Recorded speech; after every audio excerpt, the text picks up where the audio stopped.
What did I say? What did I say, John? I mean, you basically said all my for those groups. For FISBO, I don't want to pay.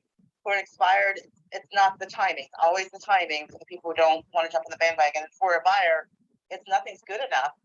And the way I handle it for a buyer is I'm just very, very direct. You know, you're not going to find a perfect house. I'll tell people that. I mean, some people say I'll find you the perfect home. I'll say there's no home that's perfect. You find a house that you really like, you love, but you're always going to be doing things to it. So I always tell people that to pick out what are the 3 top things that they are not breakable, things that are non-negotiable, and then go from there. Everything else is negotiable. You just pick out your top non-negotiables, and you have to go with that because you just can't find a perfect house unless you build. So that's what I use for buyers for, and it's sure I struggle with the other two. Johnny, you saying there's no perfect house? Did you just say that? I mean, come on. They don't exist. They don't exist. Not even a new build. Can we build a perfect house though? Like we could, couldn't we? You can try, but you'll find something with it in a couple of years.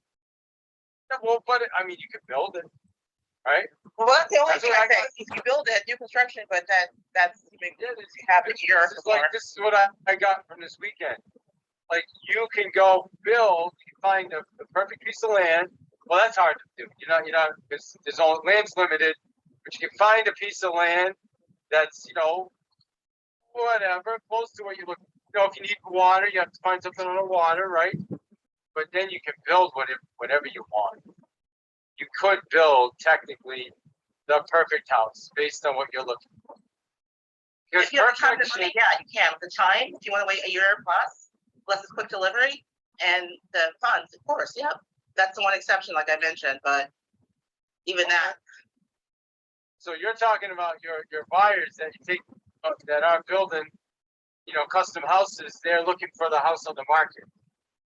Right, the ones that still always find something wrong in this market. You have to drop. I always find with people, you got to drop. You got to figure out what your non-negotiables are, keep those, and drop all the other things because you can't find it.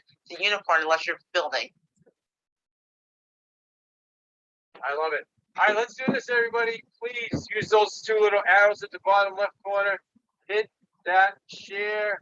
Let some people know what's happening in here. I see there's been 2 people so far. Just want to say I appreciate you, Shantae, as always, going out there doing it with us. I appreciate that. And then who else? I can only see 1 insight right now. It's really weird. It's only letting me see 1. Number 2, I apologize. I can't shout you out, but I appreciate 2 of you. So let's hit that little button. Give me a couple more shares. Also, use the head and shoulders. You know that old school shampoo? Anybody use head and shoulders? Down at the bottom is a head and shoulders with a plus. Click on that.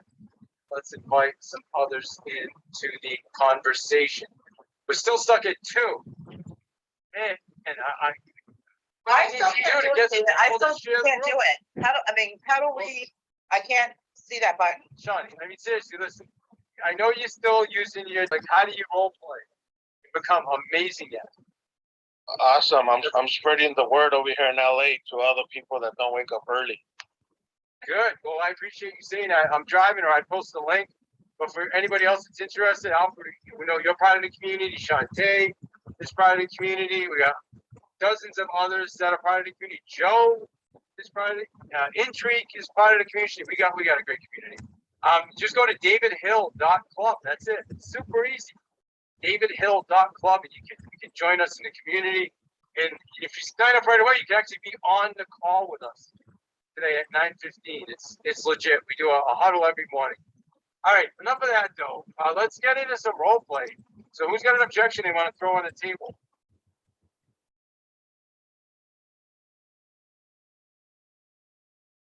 I will say for the expired, I want to wait for the spring. It's too cold. I just don't want to do it right now. I want to give it some time. I love it. That's a good one, Sean. You know why, Shawnee? Because it's a real one. Now, is it an objection? Could be. Is it in a condition? Could be. So let's work through that. That's a really, really good one. So, I'll call you first. You could be that expired. You don't even have to go through the intro. We'll just go right to that spot, okay? Okay. So, Shawnee, I'd like to come by this afternoon, I can pop by and take a look at 3, or would tomorrow morning, or, before 12 work better for you? Well, David, like I said, it's just too cold out. I want to give it a break. You want to wait till spring. It's just right now it's not a good time. Yeah, I can appreciate that. It is cold out for sure. I mean, listen, let me ask you this. I mean, if there was a financial benefit, like meaning you could sell the house for more money or something fit better for you, would you sell now or would you still wait till spring? Well, I think there's going to be, I just think a lot of people aren't coming out right now. It's cold now. I don't think people are coming. Yeah. Got it. So actually, and I'm glad you said that, because I think that's what a lot of people believe. But actually, the thing is, there's no inventory. Like, inventory is so low right now that we're getting more showings than we typically get at this time of year. And the other thing that's happening is because of that, there's nothing else to buy. So what do you think it's doing to the offers? I don't know. Well, they're higher and they're better. So again, we certainly can wait till the spring, because reality is it's February 7th. So in 2 months from now, it's going to be April and we're in spring. The question really is, do you want to take advantage of this time now to possibly put some more money in your pocket? Is that something you're open to? Well, won't it be better with spraying more people? Well, there's also more listings and there's more inventory. So are you familiar with the law of supply and demand? Well, yeah. Absolutely. So again, the lower the supply, the higher the demand, the more money you're going to get. So again, I have no issues waiting until spring. I'm going to be here. We can schedule an appointment for next month if you want, or we can take a look at getting it out there now, minimize the showings, and get you that offer that's going to make you super excited. I see you were asking 325 when you were on the market before. I mean, would you take, like, let's just say somebody showed up and gave you 325 or even 335. Would you accept that now and move on? Of course. Absolutely. Okay, great. Then let's meet. There's no obligation. I'll take a look. I'll let you know if I feel like we can do that. If we can't, at least we've met now, so that when spring comes, we know each other and we have a plan. So do you have any time this afternoon, or would tomorrow work better? Tomorrow's probably better, but I'm not going to be signing anything. But you can take a look and tell me what you think. I don't know if it's worth that much. Absolutely. Yeah, 100%. I would never expect anybody to sign anything they're not comfortable signing. So I will look forward to seeing you tomorrow, and we'll go from there. Okay. Thanks, Fred. You're welcome. Fred? Did you call me Fred? Yeah, is that your name, right? No, my name's David. Sorry. David. So, as a matter of fact, let me send you an email with some information. What's the best email address? It's nolisting@gmail.com. All right, excellent. Well, I look forward to talking to you tomorrow. I'm going to send you a little information on our services, and I'll see you tomorrow. Thank you. Thanks, David.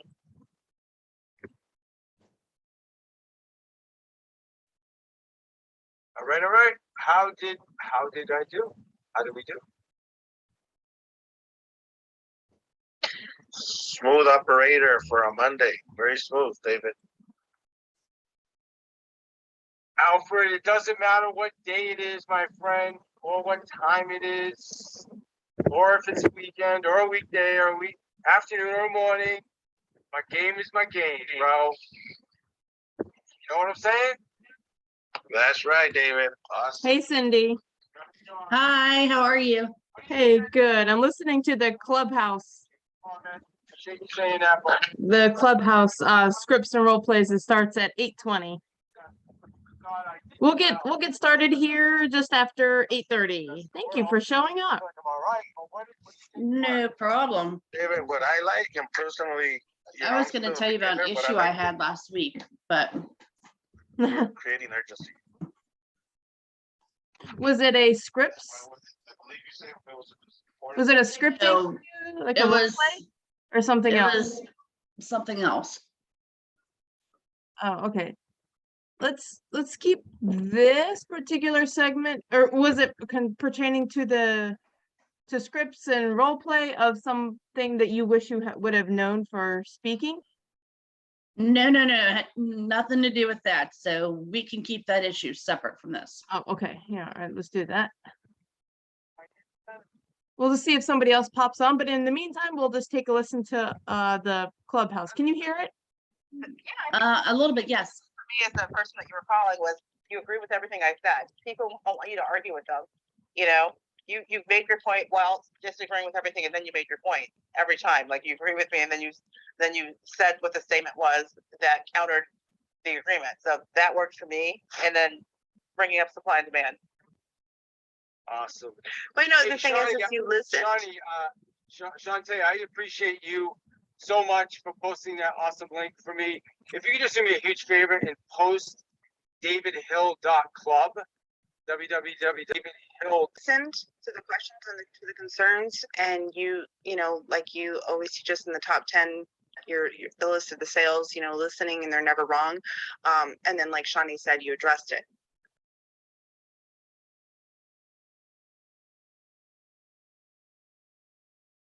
Yes, 100%. Okay, thank you. Right. 100%. It's never make anybody wrong. Number one rule of sales. Number two, listen. And number three, ask questions.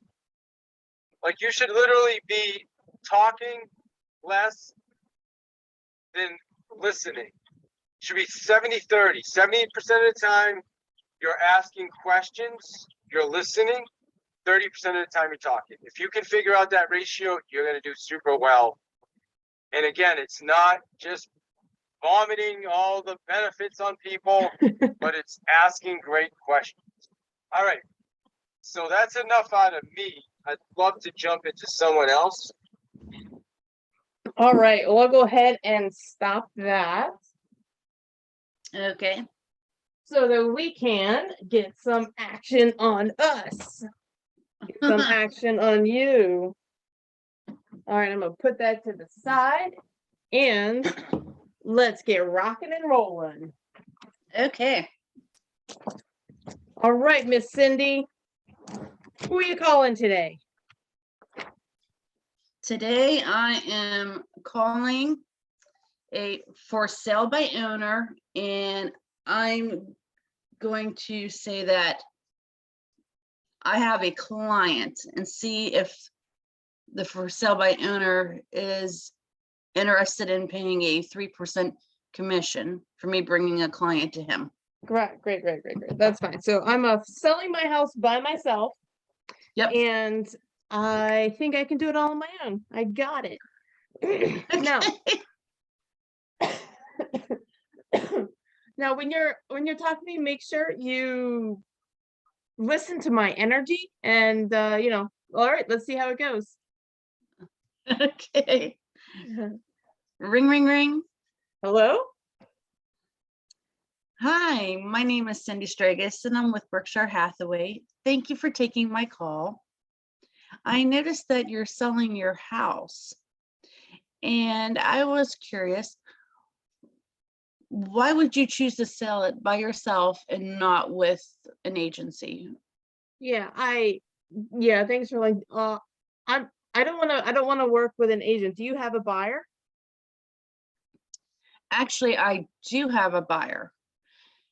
Okay. The Or you the can bring question him I by. have, I'm sorry.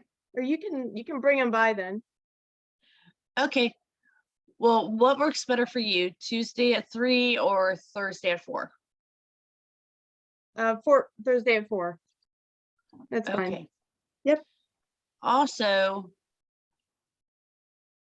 I am interested in if you are open to paying a 3% commission if Yeah. the buyer decides to buy your house. Oh, yeah. Yep, I'll do that. I can do that.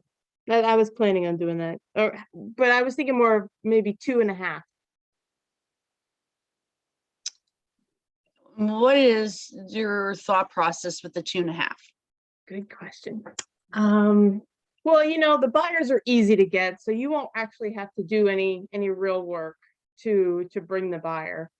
I mean, there's so many buyers out there right now that I think I would be able to sell the house without an agent anyway. I understand what you're saying. but there's a lot of paperwork involved. And if I bring a buyer to you, I would be able to facilitate all that paperwork and make the transition run so much more smoothly. It's okay. I have an attorney. I have an attorney friend that I'll use. Okay, let me ask you this question. Do you have any offers on your house currently? Nice. No, I've actually had a lot of people come by to look at the house though. Okay. So I And haven't- So I expect a couple of offers either this afternoon or tomorrow. and I noticed your house has been on the market for 3 weeks. When have you seen the most activity? Oh, yeah, as soon as I put up the sign, there were a lot of people calling me, and then I had to schedule them out, and as soon as I put up the sign, a lot of people called me initially. And I still get Okay. calls now. A lot of people love the house. They come by and they look at it, and and then they put their offer in. It's just a couple of them have fallen through, or they haven't put in a good enough offer. Okay, what do you consider a good enough offer? Question. One that is up to the price that I want and is going to give me a little bit of time to move out of the house once it goes under contract. So I need to find another one up in Nashville, Tennessee. Oh, so you're looking to move to Nashville, Tennessee? Yeah, that's why we're selling the house. Oh, excellent. So are you working with an agent in Nashville currently? No, I think my son or one of his friends has their license, and they'll help me find a house up there. Okay.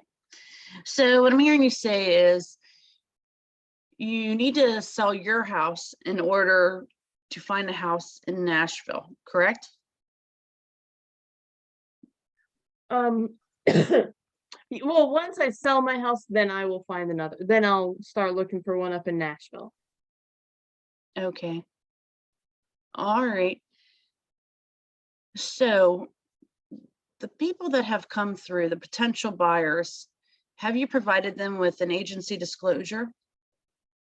I don't know. What do you mean? Okay, basically an agency disclosure gives facts about the house, and it also lets potential buyers know if there are any underlying issues, like maybe water in the basement, anything like that. So you have not provided that, correct? Right. Yeah. No, there's nothing wrong with the house.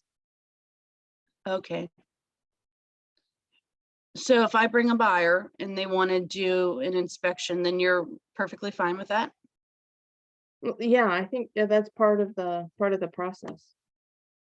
Well, some buyers will opt out of it, but I encourage my buyers to get one just to be on the safe side.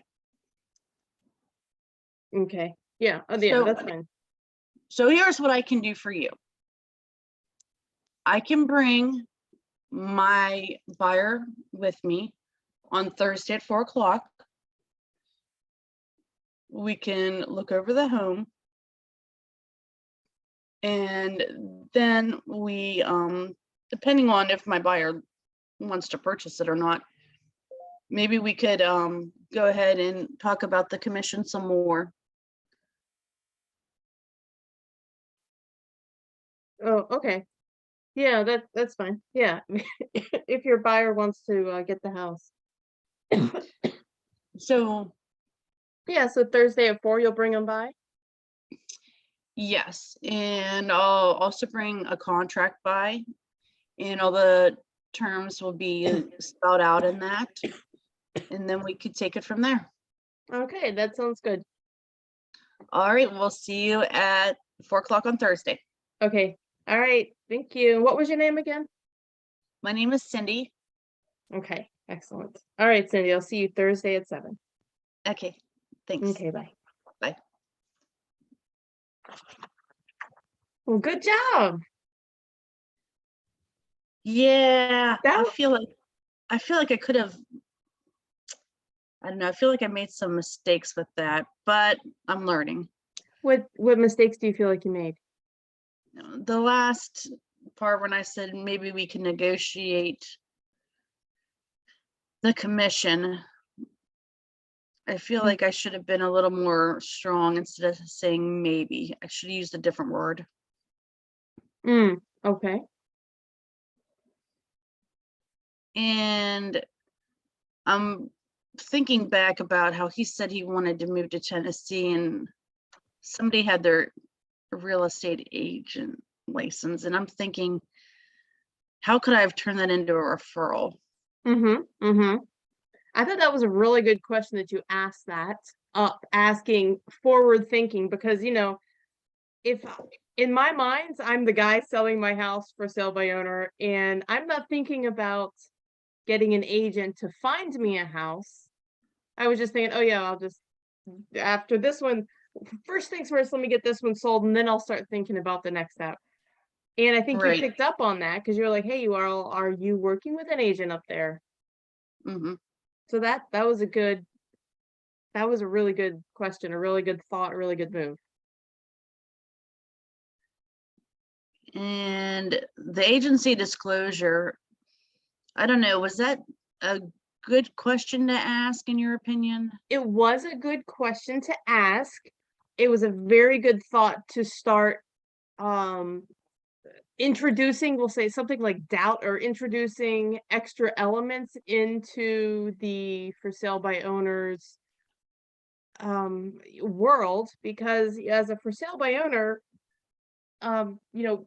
most people don't know about all of the paperwork. I thought when you started talking about paperwork, you kind of went down the wrong rabbit hole, but I thought when you talked about the agency disclosure or the disclosure, that was a really good topic to go on. And I was hoping you were going to ask me some more things to make me feel overwhelmed. Yeah, that's where I'm lacking, because I was trying to think what else I could do with that. Because when I said, well, we talk about in the agency disclosure, might have water in your basement, and you as the owner, no, I don't have any issues. Right. Yeah. And I was thinking at that moment, like, how do I respond to that? That's where I was not thinking. So on the call, it's very conceptual. So we don't want to get into nitty-gritty details of things like that. It was good that you mentioned something along the lines of water in your basement. And so one thing that you could say that would have been very topical about it would be like, if I were something like, if I were to be able to represent you, I could help you figure out which points on the inspection we should push and which points we should concede on, so that we can get the most, money for you for your house. Well, and you can even say that if this buyer doesn't work out, you know what, I'd love to just take a quick, and it's ideal for you to go over to their house without your buyer. Oh, really? Okay. Yeah, so you want Well, how do we introduce that though? Like, I was like, hey, you know what? I'd love to come by and take a look. My buyer is very specific on their specifications, and they've got a couple of things that they've described to me that I want to just come by and check it out, because I actually have a bunch of people that I'm working with, and they all have different things they're looking for. So I like to come by, take a quick look at the house to see which buyers would work for this house, because what I've seen in the description, are some elements that would work, but it doesn't make sense for me to bring all 5 buyers over at one time. So I want to come by and take a quick look at the house, meet you, and kind of get a feel for where you are in your sales process. okay, that makes sense. something along those lines, where you want to Okay. get yourself into the house without a buyer. Gotcha. And if you don't have a buyer, don't say that you do. No, I get that. Okay. Yeah. Because So I I'm mean, having a situation now where I'm going to be looking for sale by owners because I have a client. And I'm gonna see if I can find something that's up their alley. So that's Mhm. why I chose this topic to work with you. nice. Yeah. Awesome. Yeah. So just call them up and yeah, ask for the appointment. And initially, that was excellent. Have you asked them? Have they had any? Excuse me. Have they had any offers? That was excellent. And then another question you could say is, how are you qualifying? I was thinking about asking that as well. Yeah, yeah, yeah. How, what are some ways that you're qualifying your buyers? Yeah, And because there's a big difference between pre-approval, and mhm. pre-qualified. Cindy, I have a question for, or not a question. I have a statement I want you to write down. Okay. It's called, what would have to happen? What would have to happen? Or what would need to happen? What would need to happen? Okay. Okay, so from there, you are going to be able to interject a lot of other points. For instance, what would have to happen for you to feel ready? What Got would it. have to happen for you to feel comfortable working with an agent? What would have to happen for you to give an agent 3%? What would have to happen for, and you can use this anywhere really, just ask them what is the thing that needs to change? And this really isolates the objection or the thing that they're thinking about. What would have to happen for you to bleh? What would have to happen for you to list with an agent? Yeah. And then they'll say, if the agent could get me a higher price.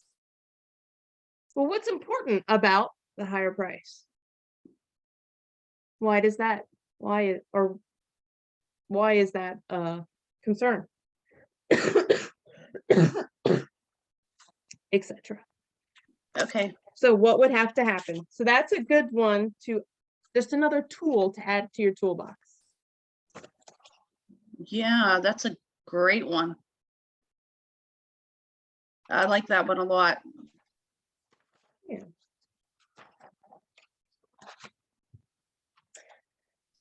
Okay, so that was excellent. One tiny little thing, tiny little thing that I think is a psychological thing.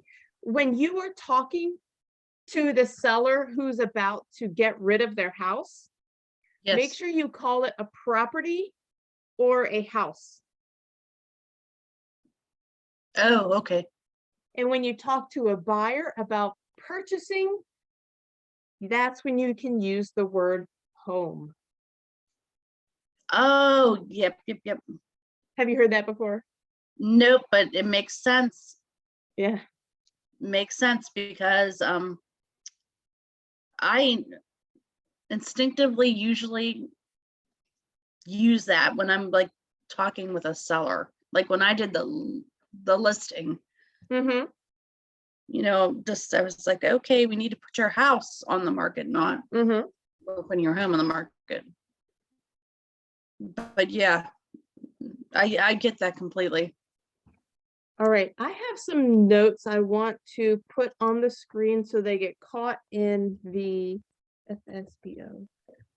I have written this out and I don't know where I have it saved. So I have a printed paper right here. I want to put it in the chat. Let's see if this is Okay. I don't have it. So let me just see if I can hold this up to the screen. Let me turn on some lights in here. And I'll say the script out real quick. If you're talking to a FISBO, you're gonna say a few things about a few different topics. For instance, if you're talking about marketing, you could say something such as marketing and exposure to the market is going to be very important to getting you a higher price. And a sign in the yard doesn't expose the property to the world like an online advertisement would be. Because your most likely buyer is probably not going to haphazardly drive by the property, right? That's when you turn it around and say, what online platforms are you utilizing? Okay. Okay. Then you can say, well, let me ask you this, Bob, what do you do for a living? Do you work at a job, or you, whatever, they'll tell you whatever the job is. And say, do you think that see if you could turn it around to say something such as, if somebody wanted to do that job for themselves, do you think that they could do it? Yeah, maybe. But do you think that you would do it better? Meaning, so for instance, if they're a tax accountant, yes, people can do their taxes on their own. However, if they get more complicated or there's any complications with it, it's better to have a professional on your side. Got it. Even if you're a landscaper, can people do it by themselves? Yes, of course. However, when you hire a professional, you're going to get such higher quality. It's going to be done in less time because we already have that knowledge, and that's the full-time job. Yep, I get that.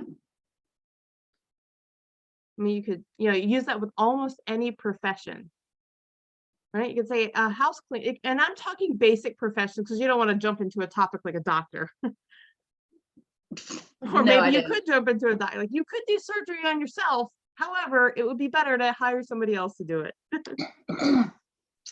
Yeah, I don't know about the doctor. A lawyer would be a good one. So you could also say something to the effect of, if you take it out of the house context and start talking about, something else. Like, yeah, you could clean your house on your own, but if you hired a professional, they could do it faster. They've already got all the equipment. They've got the systems in place. They could be in and out and do a better job than you. Okay, so there's the marketing piece to help them realize that maybe they're not 100% on marketing if they're not online. The second piece is showing that professionals can do a better job. Third thing is negotiations. Now, if you're going into the contract portion of it, now this is something that you can talk about while you're on the phone, but I don't want to get into the details of it. Okay. Do you know what parts you can negotiate on inspections? And do you know how to meet the appraiser at the property and the things to give them to help your value? Do you know where they can push and where they can't? Do you know when to leave money on the table and when to not? And sorry, I'm going to get ready to go on to another topic. So let's stick to that one for now. The negotiate. Yeah. Okay. So through inspections, there's places where you can, add on things, leave things out. And when you are working with an appraiser, you've got a couple of things that you can give to the appraiser to facilitate their decision and coming, Right. just help them out. Right, like the comparables, yeah. Mhm. Where the average for sale by owner would never know that.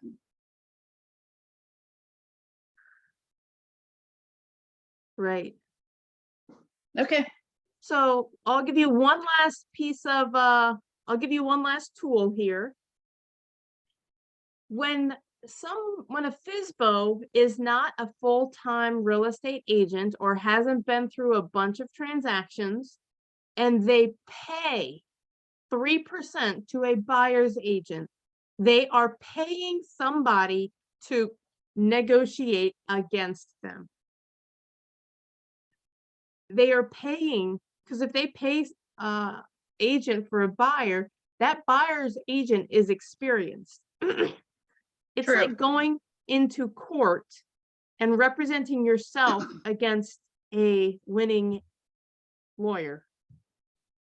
Yes.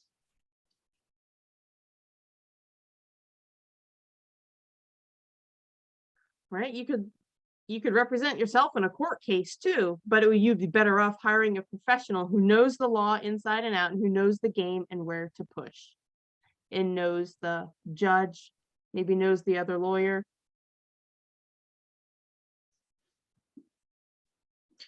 So let me ask you this for that last point, when you said as the buyer's agent, your 3% is going against the seller. What would I say to that seller to convince them to pay that 3%?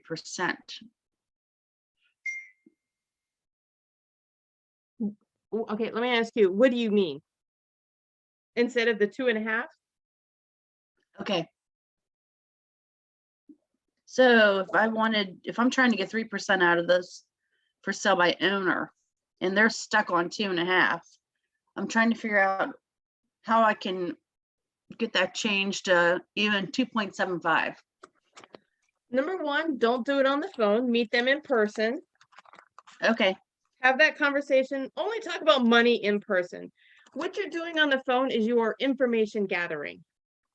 okay, Okay, so for instance, when I was calling people, I would set up appointments for agents. People would all the time talk about commissions on the phone, and I would just say, you know what? I would love to have that conversation. I will tell Cassandra about your thoughts on that. And because of my position, I can't discuss what the payment is between the two of you. So for you, what you could say is, I'd love to have that discussion. I look forward to having that discussion, and just say something to the effect of, I'm confident we can find something that works. okay, I'm confident we can figure out something between us. If we want the relationship, then we can figure out the details. If that's the only thing holding you up, then I'm sure we'll be able to figure out something around it. Because maybe even you take 2.5%, but they send you a video testimonial about your awesome service. okay. So there's other things that you could add on there too. All right. Yeah. Or, you could say, hey, look, I'd be happy to accept 2.5%. And another thing we could do is I could make a video montage for you of the process, or a video documentary of the process. Anything that would help your marketing in the future too. Oh, yeah, that makes sense. So if you're gonna accept, let's say 2.5%, let them help you out in a different way. I see what you mean. Yeah. So if I did a video for them to show them the process, that might help them and also help me in the future. Is that what No, you're saying? they're gonna make a video for you about your Oh, services.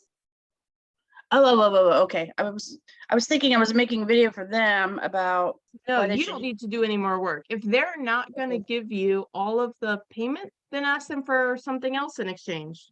Okay, like the video, right? And say, hey, look, I'd love to do that for you, and I'd love a video testimonial as well. Okay. So maybe lower commission, but maybe they'll do a video testimonial. Sure, or yeah, exactly. Something like that. And anytime, yeah, that's it. That's just keep that in mind, and it doesn't have to be video testimonial. It could be, you know, anything else of value, but as long as, but if you are accepting something of a lower payment, have them give you something else in return, something else that's valuable to your business. Mm-hmm. Maybe 2 referrals. Okay, Yeah. Okay. all There you right. go. All right, Cindy. Well, thank you so much for coming today. I wasn't expecting you.